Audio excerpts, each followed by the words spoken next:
Islamic আকিদার এক গুরুত্বপূর্ণ অধ্যায় হল শেষ জামানার ঘটনাবলী। কেয়ামতের আগে পৃথিবী এমন এক সময় পার করবে যখন অন্যায়, জুলুম, ফিতনা ও অশান্তি চরমে পৌঁছাবে। ঠিক সেই সময়ই আল্লাহ তাআলা মানবজাতির জন্য পাঠাবেন এক মহান ব্যক্তিত্ব, ইমাম মাহদী আলাইহিসসালাম। তিনি কোনো নতুন নবী নন, বরং নবী মুহাম্মদ সাল্লাল্লাহু আলাইহি ওয়াসাল্লামের উম্মতের মধ্য থেকেই একজন ন্যায়পরায়ণ নেতা, যিনি পৃথিবীকে আবার ন্যায় ও ইনসাফে ভরিয়ে দেবেন, যেমনটা আগে জুলুমে পরিপূর্ণ ছিল।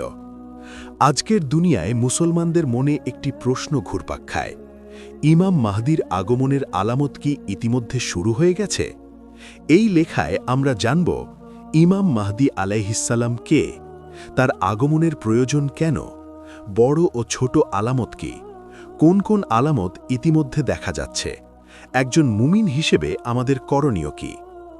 ১. ইমাম মাহদী আলাইহিসসালাম কে? হাদিস অনুযায়ী তার নাম হবে মুহাম্মদ, পিতার নাম হবে আবদুল্লাহ। তিনি হবেন রাসূলুল্লাহ সাল্লাল্লাহু আলাইহি ওয়াসাল্লামের বংশধর, ফাতেমা রাদিয়াল্লাহু আনহায়ের সন্তানদের মধ্য থেকে। কপাল প্রশস্ত, নাক উঁচু, চরিত্রে রাসূল সাল্লাল্লাহু আলাইহি ওয়াসাল্লামের মতো। হাদিস, মাহদী আমার বংশধর, ফাতেমার সন্তান। সুনান আবু দাউদ। তিনি কোনো অলৌকিক দাবি নিয়ে আসবেন না, বরং সাধারণ একজন মানুষ হিসেবেই আল্লাহ তাকে নির্বাচিত করবেন। ২. কেন ইমাম মাহদীর আগমন প্রয়োজন? যখন পৃথিবীতে ইনসাফ থাকবে না, শাসকরা হবে জালিম, সত্যকে মিথ্যা বলা হবে, দিন নিয়ে ঠাট্টা করা হবে, মুসলমানরা দুর্বল ও বিভক্ত হবে, তখন আল্লাহর রহমত হিসেবে আসবেন ইমাম মাহদী আলাইহিসসালাম। হাদিস, পৃথিবী জুলুমে ভরে গেলে আল্লাহ একজন ব্যক্তিকে পাঠাবেন, যিনি তা ন্যায়ে ভরিয়ে দেবেন। মুসনাদ আহমদ। ৩. আলামতের প্রকারভেদ। ইসলামী আলামত দুই ভাগে বিভক্ত। ক. ছোট আলামত, ধীরে ধীরে ঘটে, অনেকটাই সাধারণ মনে হয়। খ. বড় আলামত, হঠাৎ ঘটে, পৃথিবী কাঁপিয়ে দেয়। ইমাম মাহদীর আগমনের আগে মূলত ছোট আলামতগুলো শুরু হয়, তারপর বড় আলামতের দিকে যাত্রা। ৪.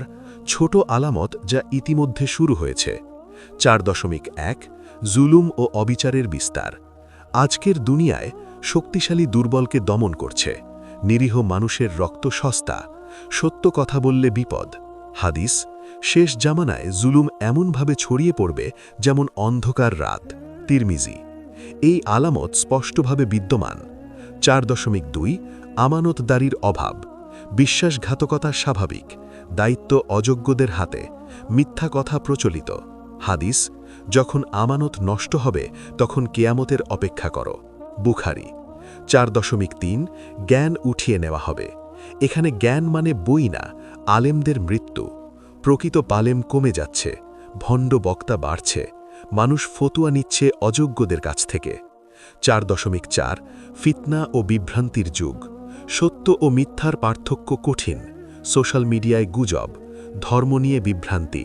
হাদিস, এমন ফিতনা আসবে যেখানে বসে থাকা দাঁড়ানোর চেয়ে ভালো। মুসলিম। ৪.৫. মুসলমানদের বিভক্তি।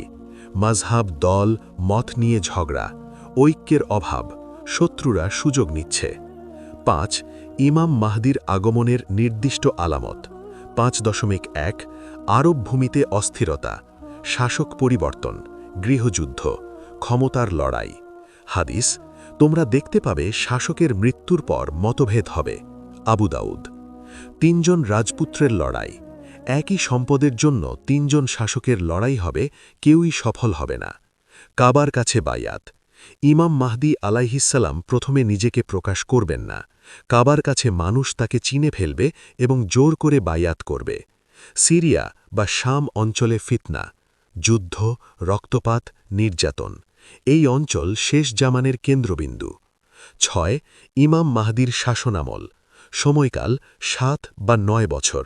সম্পদের সুষম বণ্টন, কেউ জাকাত নিতে চাইবে না, পৃথিবীতে শান্তি ফিরে আসবে। হাদিস, তিনি সম্পদ এমনভাবে বিলাবেন কেউ গুণে নেবে না। মুসলিম। ৭. দাজ্জালের আগমন ও ইমাম মাহদী। ইমাম মাহদীর যুগেই আসবেন দাজ্জাল, তিনি উম্মতকে নেতৃত্ব দেবেন এবং ঈসা আলাইহিসসালাম নেমে এসে দাজ্জালকে হত্যা করবেন। ৮. আমাদের করণীয় কি? এটি সবচেয়ে গুরুত্বপূর্ণ অংশ। ১. আকিদা ঠিক রাখা, ভুল মাহদি দাবিদার থেকে সাবধান। ২.